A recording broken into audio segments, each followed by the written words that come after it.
दरवेळेस तिला टोकायचे. अहो तिच्या नंदेनी 2 महिन्यापूर्वी एवढी तिला मारली, तिच्या अंगावरती तुकली.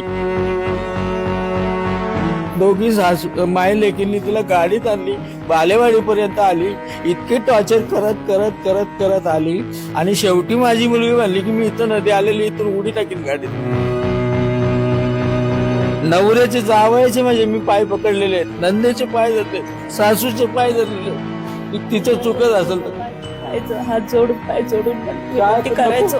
माझ्या मुलीचा संसार वाचवायसाठी आम्ही खूप प्रयत्न केले.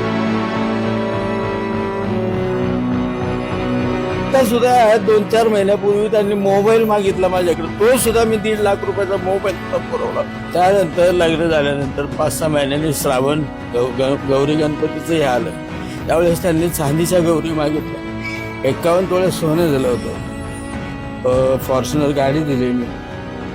चांदीची 5 ताट, 5 जायची, 5-7 किलोची चांदीची भांडी दिली.